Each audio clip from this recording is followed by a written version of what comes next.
والضحى والليل إذا سجى ما ودعك ربك وما قلى وللآخرة خير لك من الأولى صدق الله العظيم وبلغنا رسوله النبي الكريم ونحن على ذلك لمن الشاهدين والشاكرين والحمد لله رب العالمين.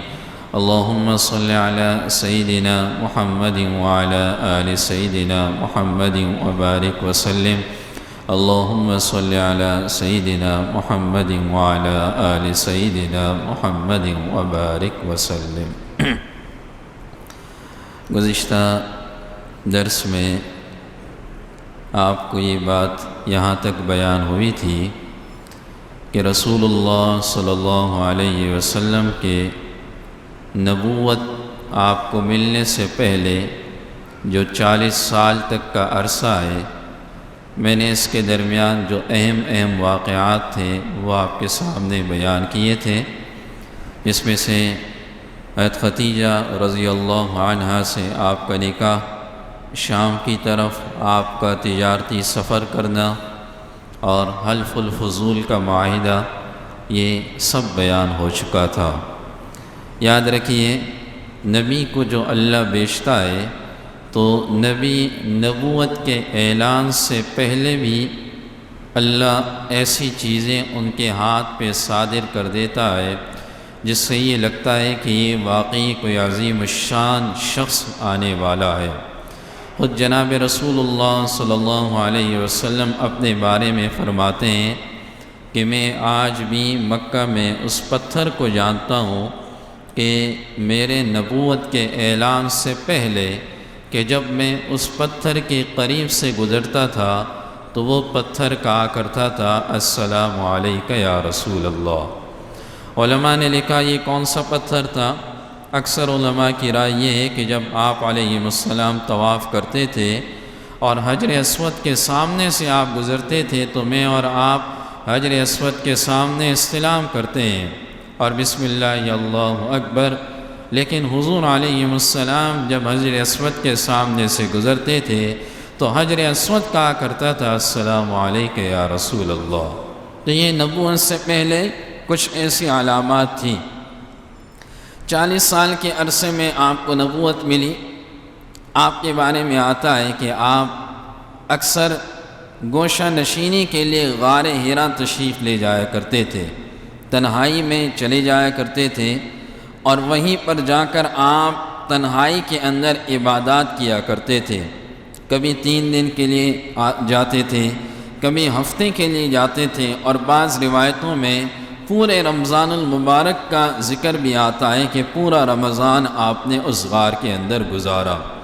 اور جب آپ جاتے تھے تو آپ کی زوجہ ختیجہ رضی اللہ عنہا آپ کے لیے جتنے دن آپ کا قیام ہوتا تھا اتنے دن کے بقدر آپ کے لیے توشہ تیار کرتی تھی.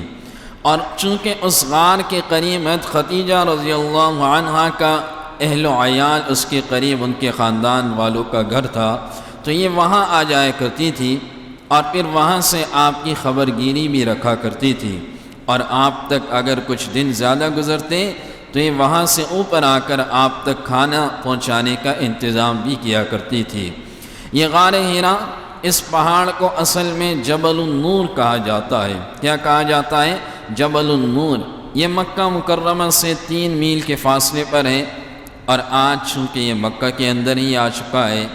اور اس غار کے اندر کی جو چوڑائی ہے اور اس کی جو اندر کی جو لمبائی ہے یہ 4 گز یہ لمبا ہے اور 2 گز چوڑا ہے.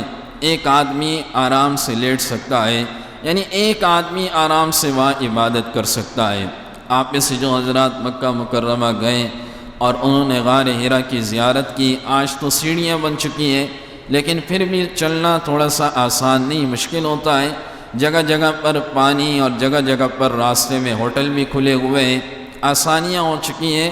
لیکن اس زمانے میں اگر ہم دیکھیں کہ نہ سیڑھیوں کا انتظام، نہ ایسی سہولیات کا انتظام، اللہ کے نبی صلی اللہ علیہ وسلم اس غار پہ تشریف لے جایا کرتے تھے اور یہیں پر آپ عبادت کیا کرتے تھے. چنانچہ اس سے پہلے ایک اہم بات یہ بھی سمجھ لیجئے کہ اسلامی سال کا جب آغاز لکھا جانے لگا، حضرت عمر رضی اللہ تعالیٰ عنہ کے دور میں اسلامی کیلنڈر کو جب مرتب کیا جانے لگا تو اس میں صحابہ سے مشورے لیے گئے۔ کسی نے کہا کہ امیر المؤمنین جو پہلی وحی نازل ہوئی اس وحی کے سال سے اسلامی سال کا آغاز کیا جائے۔ کسی نے کہا امیر المؤمنین آپ ہجرت کے سال سے اسلامی سال کا آغاز کریں۔ تو ہر ایک نے اپنی رائے دی، تو رائے کے اندر ہجرت کے سال، جو ہجرت کا سال اللہ کے نبی کا تھا، تو ہجرت کے سال سے پھر اس سال کا آغاز کیا گیا۔ آج جو ہم تشریف فرمائے 1441 کے اندر، یہ ہجرت کے سال سے، یعنی آپ علیہ السلام نے جس سال ہجرت کی، یہ اس حساب سے یہ سال ترتیب دیا گیا ہے۔ لیکن بڑے افسوس کے ساتھ کہنا پڑتا ہے کہ انگریز جو ہمارے اس علاقوں میں، اس خطے میں حکومت کر کے گیا، تو جہاں اپنی کچھ اس نے منحوس چیزیں چھوڑی، اس کے اندر ایک چیز یہ بھی چھوڑی کہ ہمارا جو اسلامی کیلنڈر تھا وہ ہمارے لوگوں سے ختم کر دیا انہوں نے۔ آج آپ کسی سے انگریزی تاریخ پوچھیں تو اسے یاد ہوگی، اسلامی تاریخ پوچھیں تو اسے یاد نہیں ہوگی، سوائے 9-10 محرم کے یا ربیع الاول کے یا رمضان المبارک کے، اسے یاد بھی نہیں ہو۔ شاید ہمارے بچوں کو یا ہم میں سے کچھ ایسے بھی بڑے ہوں گے کہ جنہیں اسلامی مہینوں کے نام تک یاد نہیں ہوں گے۔ حالانکہ ہمارے جتنے بھی شرعی احکام ہیں ان تمام احکام کا تعلق اسلامی مہینوں سے ہے۔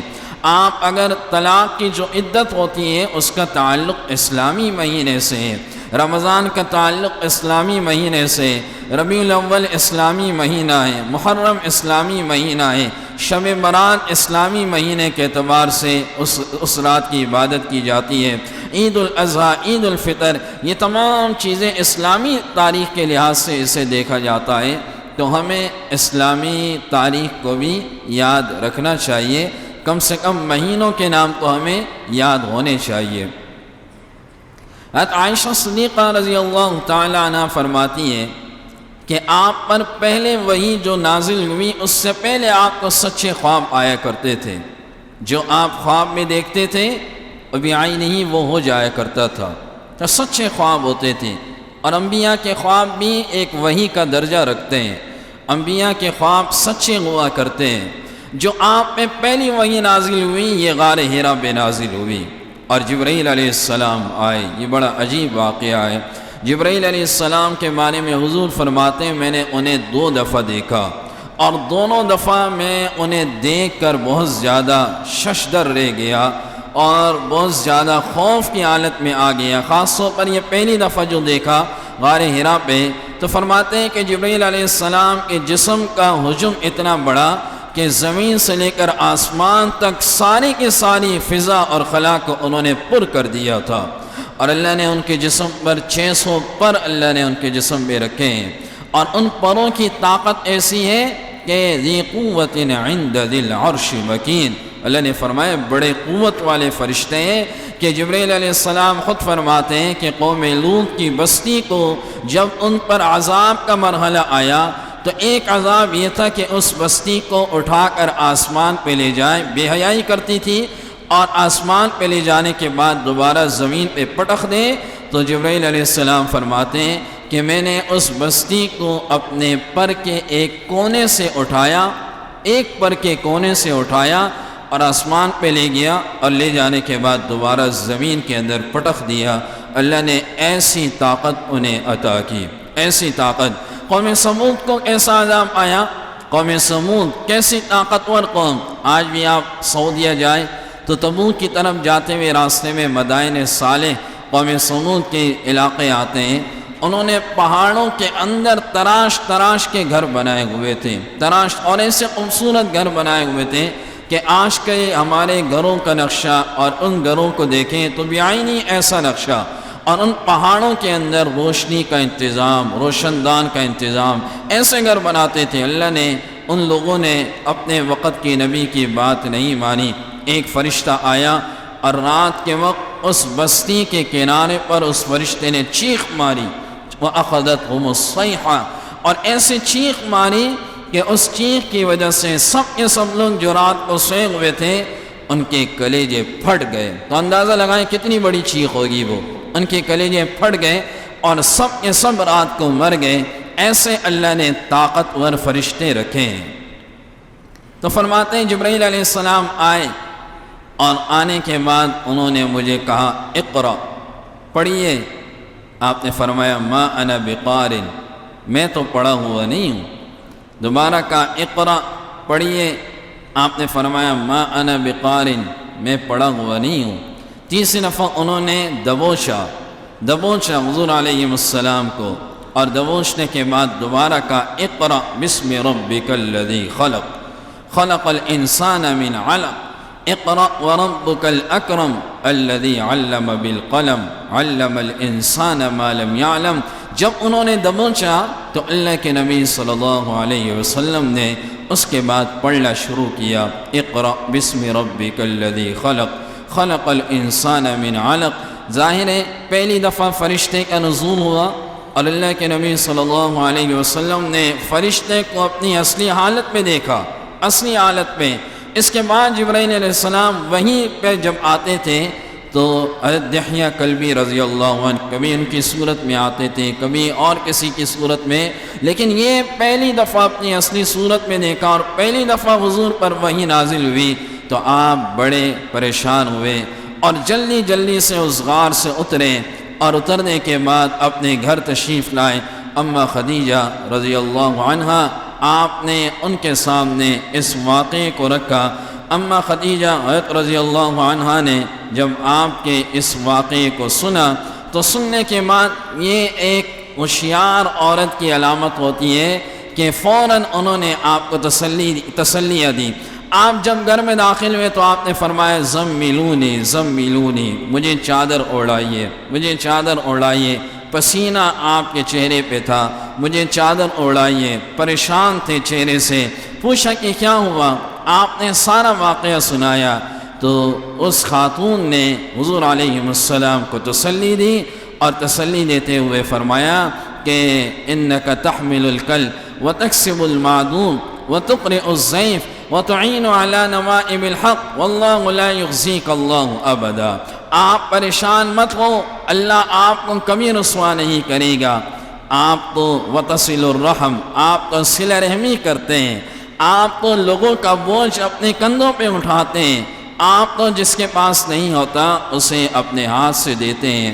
وتقرئ الضیف، آپ تو مہمانوں کا خیال کرتے ہیں۔ اللہ لا یخزیک اللہ ابدا، اللہ آپ کو کبھی رسوا نہیں کرے گا، آپ پریشان مت ہو، تسلی دی۔ اور ایک کامیاب عورت کی پہچان بھی یہ ہوتی ہے کہ وہ تسلی دیتی ہے۔ حضور علیہ السلام اپنی اس زوجہ کو کبھی نہیں بھولے۔ حضرت خدیجہ رضی اللہ عنہا، حضرت عائشہ صدیقہ رضی اللہ عنہا فرماتی ہیں کہ حضور اکثر ان کا ذکر کیا کرتے تھے، اکثر اوقات، کہ وہ کیسی خاتون تھی، اکثر اوقات۔ تو ایک دن انہوں نے کہا کہ یا رسول اللہ صلی اللہ علیہ وسلم، آپ اس بوڑھی خاتون کا ذکر کرتی ہیں، آپ بار بار اس کا نام لیتی ہیں، آخر کیا وجہ ہے؟ ظاہر ہوتا ہے تو آپ ان کا نام بار بار لیتے ہیں تو کیا وجہ ہے؟ سرکار دو عالم صلی اللہ علیہ وسلم نے ارشاد فرمایا کہ انہوں نے اس وقت میری مدد کی جب میرے پاس کچھ نہیں تھا، انہوں نے اس وقت مجھے تسلی دی جب مجھے کوئی تسلی دینے والا نہیں تھا، وہ اس وقت میرا سہارا بنی، اس لیے میں اسے کیوں یاد نہ کروں، اور وہ میری ساری اولادوں کی ماں بھی تھی۔ تو اللہ کے نبی کو بڑی محبت تھی، حتیٰ کہ ان کی ایک سہیلی تھی، اللہ کے نبی صلی اللہ علیہ وسلم اس سہیلی کا بھی بہت خیال کیا کرتے تھے، اور جب بھی کچھ آتا تو آپ علیہ السلام حضرت خدیجہ کی سہیلی کے لیے بھیج دیا کرتے تھے۔ اندازہ لگائیے کہ آپ کو اپنی اس زوجہ سے کتنی محبت ہوگی۔ تو یہ جو خاتون تھی حضرت خدیجہ رضی اللہ عنہا، یہ آپ کی پریشانی کو سمجھی اور سمجھنے کے بعد آپ کو اپنے ایک رشتہ دار کے پاس لے گئی جو کہ ایک بہت بڑا راہب تھا، ورقہ بن نوفل اس کا نام تھا، ورقہ بن نوفل، یہ اس کے پاس آپ کو لے گئی۔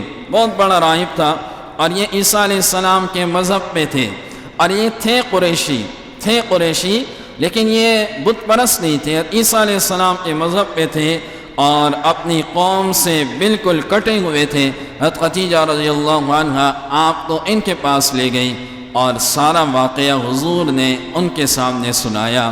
جب انہوں نے سنا تو کہنے لگے یہ جو آپ نے ابھی مجھے یہ باتیں سنائی، یہ جو وحی اور فرشتے کا آپ نے سنایا، تو یہ تو موسیٰ علیہ السلام کے پاس ہی آتا تھا، اور یہ تو ایسا لگتا ہے کہ آپ آخری نبی بننے والے ہو، آپ آخری نبی بننے والے ہو۔ اور خدیجہ رضی اللہ عنہا سے کہا یہ جو بات کر رہے ہیں یہ سچ بات کر رہے ہیں۔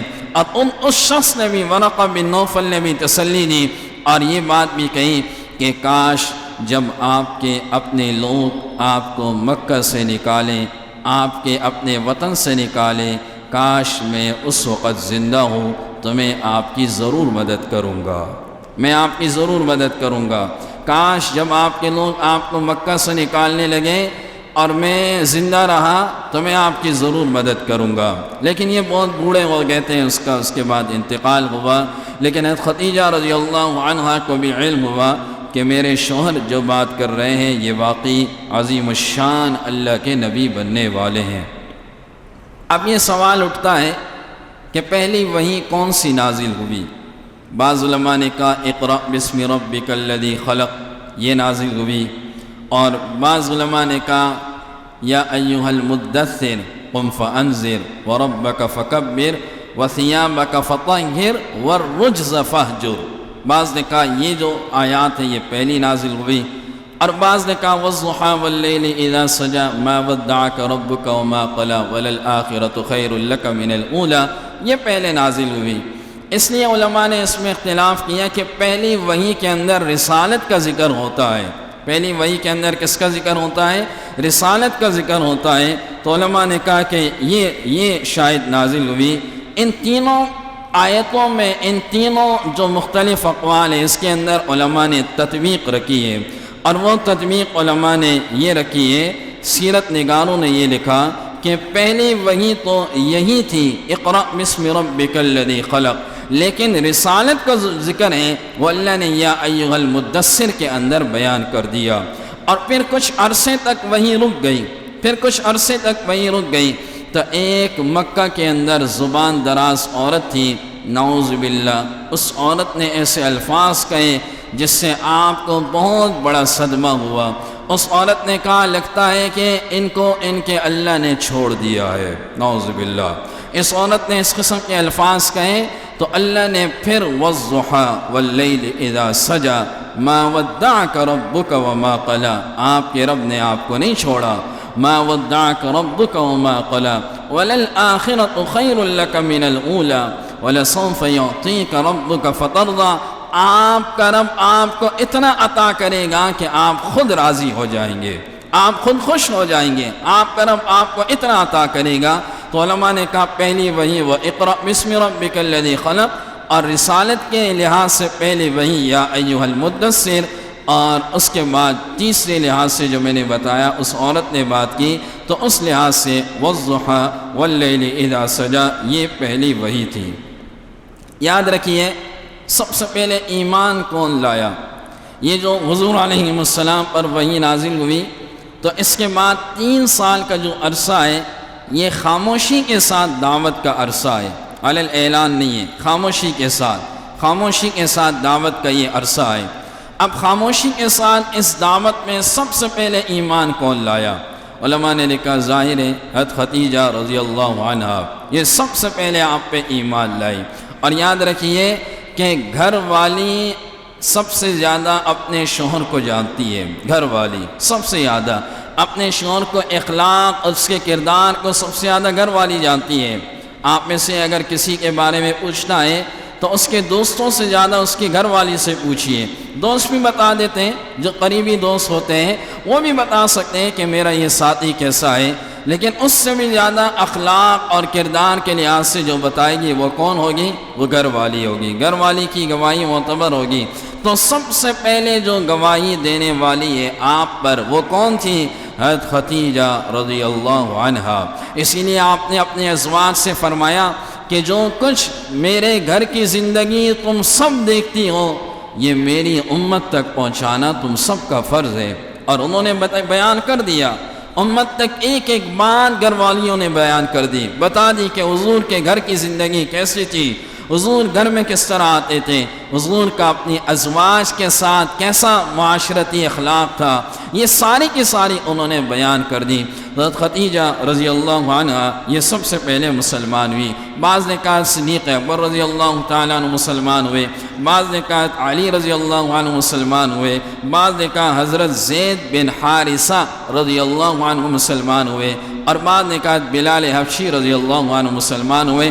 ان سب کے درمیان تطبیق یوں ہوگی کہ عورتوں میں پہلے اسلام حضرت خدیجہ رضی اللہ عنہ کا ہے، اور بڑے لوگوں میں سب سے پہلا اسلام صدیق اکبر رضی اللہ عنہ کا ہے، اور اسی طرح بچوں میں پہلا اسلام علی المرتضی رضی اللہ عنہ کا ہے، اور اسی طرح آزاد کردہ غلاموں میں پہلا اسلام زید بن حارثہ رضی اللہ عنہ کا ہے، اور اسی طرح غلاموں میں پہلا اسلام حضرت بلال حبشی رضی اللہ عنہ کا ہے۔ اس کے درمیان تطبیق یوں ہو جائے گی، حضرت زید بن حارثہ رضی اللہ عنہ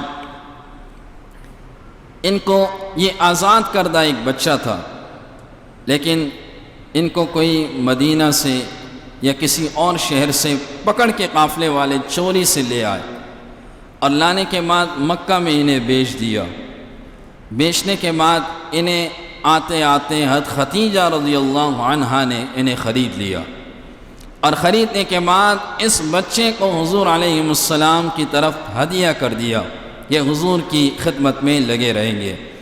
اب جب یہ حضور کی خدمت میں یہ بچہ آیا، اس کے گھر والوں کو علم ہوا، اس کے باپ کو، اس کے چچا کو، کہ ہمارا جو بچہ ہے وہ تو غلامی کے اس میں بک چکا ہے اور مکہ کے اندر ہے، تو یہ آئے اپنے بچے کو لینے کے لیے۔ اللہ کے نبی صلی اللہ علیہ وسلم کی خدمت میں آئے، پوچھتے اور کہنے لگے ہمارا بچہ کسی نے چوری کیا، اور چوری کرنے کے بعد اسے غلام بنا کے بیچا، حالانکہ وہ غلام نہیں ہے، ہم بڑے خاندانی لوگ ہیں، آزاد کردہ بچہ ہے، وہ غلام نہیں ہے۔ اللہ کے نبی صلی اللہ علیہ وسلم نے کہا کہ آپ کی بات ٹھیک ہے، آپ اپنے بچے کو لے جائیے اور اس سے پوچھئے وہ یہاں رہنا چاہتا ہے یا جانا چاہتا ہے، اس بچے کے اوپر موقوف ہے۔ زید بن حارثہ رضی اللہ عنہ جو حضور کی صحبت اختیار کرے، وہ حضور کی صحبت سے پھر کہاں جائے گا؟ یہ آئے، اور آنے کے بعد حضور نے ان سے پوچھا یہ آپ کے والد اور آپ کے چچا ہیں؟ کہنے لگے جی ہاں، آپ ان کے ساتھ جانا چاہتے ہو؟ تو اس بچے نے نفی میں سر ہلایا، میں ان کے ساتھ نہیں جانا چاہتا، میں آپ کی خدمت میں رہنا چاہتا ہوں، میں آپ کی خدمت میں ساری زندگی گزارنا چاہتا ہوں۔ اللہ کے نبی کو اس سے بڑی محبت تھی، اتنی محبت تھی کہ حضور نے یہاں پر ان کی بات سنی، اور حضور نے کہا آج کے بعد تو غلام نہیں ہے، آج کے بعد تو آزاد ہے، آج کے بعد تو آزاد ہے۔ لوگوں نے کہنا شروع کر دیا زید بن محمد، کیونکہ حضور نے انہیں اپنا منہ بولا بیٹا بنایا تھا، اور حضور کو اس کے بیٹے جو زید کے بیٹے تھے اسامہ بن زید رضی اللہ عنہ، ان سے بھی بڑی محبت تھی۔ آپ اکثر بیٹھے ہوئے ہوتے تھے تو ایک ران پر حضرت حسین رضی اللہ عنہ اور ایک ران پر حضرت اسامہ بن زید رضی اللہ عنہ، یہ ایک ران پر آپ کے پاس تشریف فرما ہوتے تھے، اور حضرات صحابہ کو بھی بڑی محبت تھی ان بچوں سے۔ حضرت عمر رضی اللہ تعالیٰ عنہ نے وظیفہ مقرر کیا تو اپنے بچے کا 3000 درہم کیا، اور اسامہ کا 3500 درہم کیا، حالانکہ عبداللہ بن عمر رضی اللہ عنہ بڑے جلیل القدر صحابی ہے، بڑے صحابہ میں ان کا شمار ہوتا ہے۔ حضور نے ان کے لیے دعا کی، رئیس المحدثین انہیں کہا جاتا ہے، معمولی صحابی نہیں ہے، آپ یہ سمجھے کہ ٹاپ کے صحابہ میں ان کا نام آتا ہے۔ اپنے بچے کے لیے 3000 اور اس بچے کے لیے 3500، تو بچے نے اپنے باپ سے شکایت کی کہ امیر المؤمنین میرا رتبہ دیکھیے اور اس بچے کا رتبہ دیکھیے کہ میں اتنا پرانا ہوں اور یہ ابھی کا بچہ ہے، آپ نے اس کے لیے مجھ سے زیادہ مقرر کیا۔ حضرت عمر رضی اللہ تعالیٰ عنہ فرمانے لگے تمہیں نہیں معلوم اللہ کے نبی کو اس بچے سے کتنی محبت تھی، اس کے باپ سے کتنی محبت تھی، اس کے باپ کا جو مقام اللہ کے نبی کے نزدیک تھا وہ تیرے باپ کا وہ مقام نہیں ہے، لہٰذا اس بچے کو چونکہ حضور سے نسبت تھی، محبت تھی، لہٰذا اس بچے کا وظیفہ زیادہ ہوگا۔ یہ حضور علیہ السلام کے جانثار حضور کی ایک ایک چیزوں کا خیال کیا کرتے تھے، آپ کو جن چیزوں سے محبت ہوتی تھی یہ حضور علیہ السلام کے ان چیزوں کی قدر کیا کرتے تھے کہ ہمارے نبی کو اس چیز سے محبت ہے تو ہمیں بھی اس چیز سے محبت ہوگی۔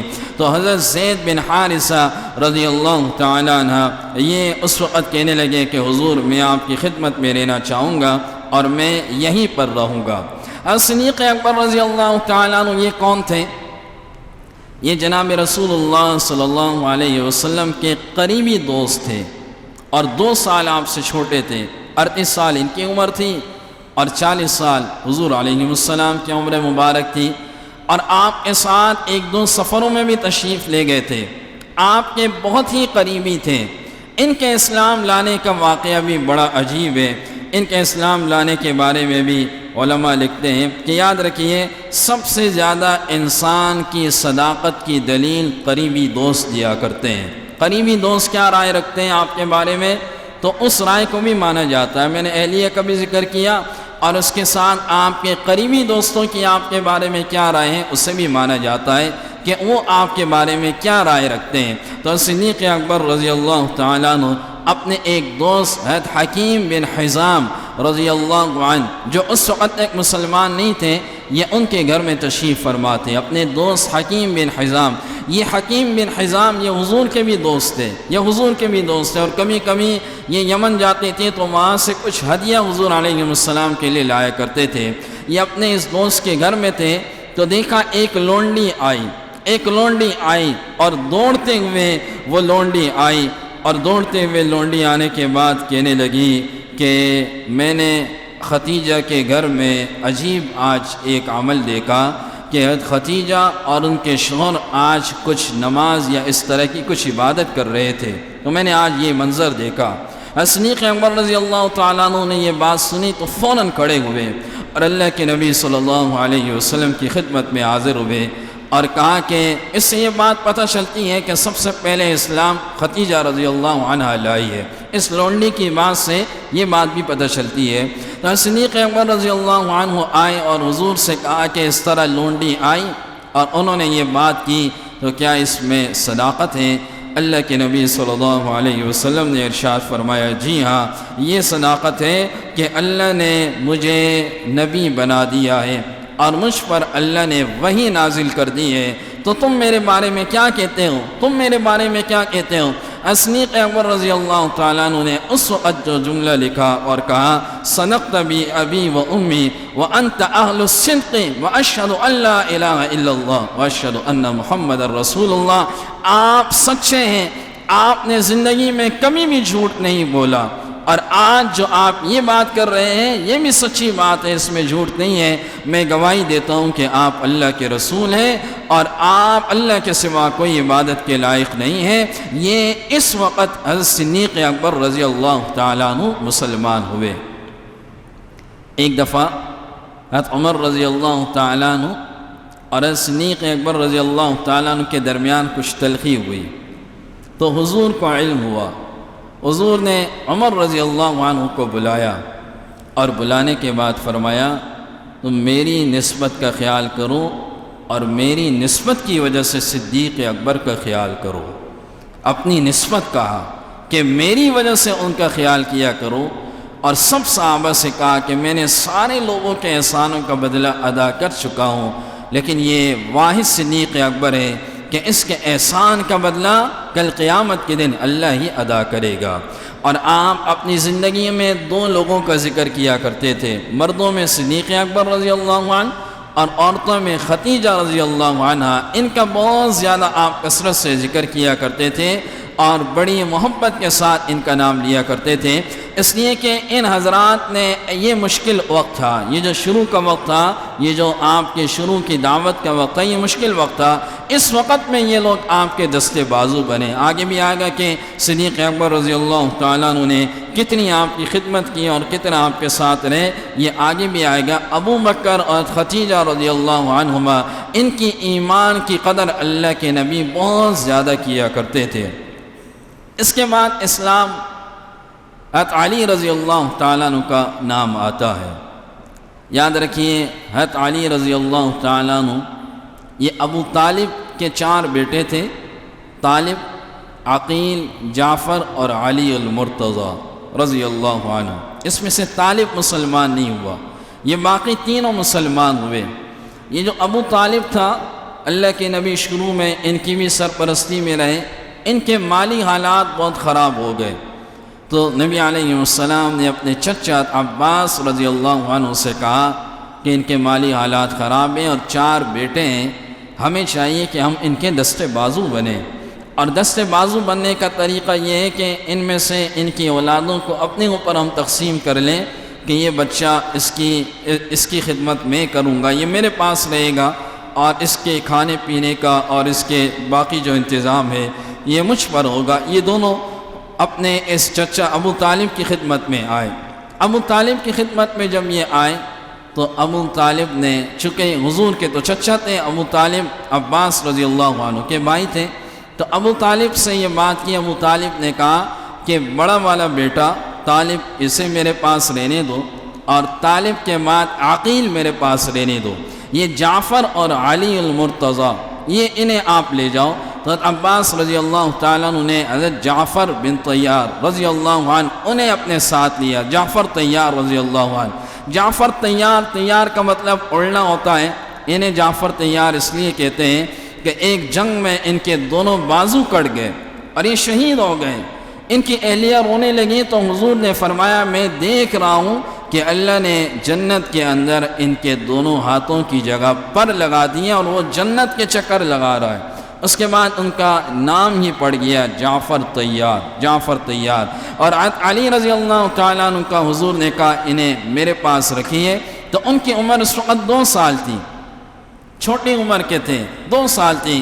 تو علی رضی اللہ تعالیٰ عنہ اللہ کے نبی صلی اللہ علیہ وسلم کی خدمت میں آئے۔ یہ ظاہر گھر کے اندر رہا کرتے تھے، اور آپ کے چونکہ چچزاد بھی تھے تو آپ کے گھر کی زندگی کو دیکھا کرتے تھے۔ ان کے اسلام لانے کا واقعہ بھی ایسا ہی ہے کہ ایک دن انہوں نے رسول اللہ صلی اللہ علیہ وسلم کو، خدیجہ رضی اللہ عنہا کو نماز پڑھتے ہوئے دیکھا۔ انہوں نے پوچھ لیا آپ یہ کیا کر رہے ہو؟ تو حضور نے فرمایا اللہ نے مجھے نبی بنا کر بھیجا ہے، نماز پڑھنے کا ہمیں حکم دیا ہے، حرام چیزوں سے اور بت پرستی سے ہمیں اللہ نے روکا ہے، اور تم بھی یہ بات مان لو۔ اس وقت ان کی عمر 8 سال ہو چکی تھی، تم بھی یہ بات مان لو۔ تو کہنے لگے کہ یہ تو بڑی عجیب بات میں نے آج سنی ہے، اور میں اپنے والد سے پوچھے بغیر، یعنی ابو طالب سے پوچھے بغیر میں کوئی قدم نہیں اٹھاؤں گا، پہلے اپنے والد سے پوچھوں گا اس کے بعد قدم اٹھاؤں گا، مجھے اپنے والد سے اس بات کی اجازت لینے دو۔ تو حضور نے فرمایا کہ چونکہ آپ کو علم ہو چکا ہے، لہٰذا میری رائے یہ ہے کہ ابھی اس کا ذکر کسی اور سے مت کرنا، کسی اور سے اس کا ذکر مت کرنا۔ تو علی رضی اللہ تعالیٰ عنہ آئے اور رات کو انہوں نے کچھ خواب دیکھا، اور اگلے دن حضور کی خدمت میں اور کہنے لگے کہ میں آپ پر ایمان لاتا ہوں۔ یہ پیر کے دن انہوں نے خواب دیکھا، اور منگل کے دن اللہ کے نبی صلی اللہ علیہ وسلم کی خدمت میں آ کر یہ مسلمان ہوئے۔ بعض علماء نے یہ بھی لکھا کہ انہوں نے اپنے والد سے پوچھا، اور والد سے انہوں نے اس سارے واقعے کو بیان کیا کہ اس طرح میں نے دیکھا ہے، اور وہ نماز پڑھتے ہیں، اور وہ ان چیزوں کی ترغیب دیتے ہیں، اور ان چیزوں سے بچنے کا ہمیں حکم دیتے ہیں، لات اور عزا اور یہ جو بت ہیں ان سے ہمیں بچنے کا حکم دیتے ہیں۔ تو ابو طالب نے اس وقت کہا کہ اے میرے بچے، اللہ یدعک الا بخیر فالتزمہ، یہ جو بچہ ہمارا بھتیجا یہ جو بات کر رہا ہے یہ بڑی اچھی بات کر رہا ہے، فالزمہ، اسے لازم پکڑنا، اسے چھوڑنا نہیں۔ اپنے بچوں کو یہ نصیحت کی، خود اگرچہ مسلمان نہیں ہوئے، انک لا تہدی من احببت ولکن اللہ یہدی من یشاء۔ اللہ کے نبی کو بھی بڑا غم تھا کہ کاش آپ مسلمان ہو جاتے، لیکن ان کی اولادوں سے جو اللہ نے کام لیا وہ بہت بڑا، اللہ نے ان کی اولادوں سے کام لیا۔ تو علی رضی اللہ تعالیٰ عنہ اس کے بعد مسلمان ہوئے، اور آپ کی خدمت میں اس کے بعد رہنے لگے، یہاں تک آج ہوا۔ اگلے اتوار کو انشاءاللہ اس کے بعد کی جو زندگی ہے، خاص طور پر صدیق اکبر رضی اللہ تعالیٰ عنہ کے جو دوست تھے، جو 5 دوست کہ جن کو انہوں نے یہ بات بتائی اور وہ فوراً کے فوراً مسلمان ہوئے بغیر کسی حیل و حجت کے، حضرت عثمان بن عفان، حضرت طلحہ، حضرت زبیر بن العوام، اور حضرت سعد اور حضرت عبد الرحمن بن عوف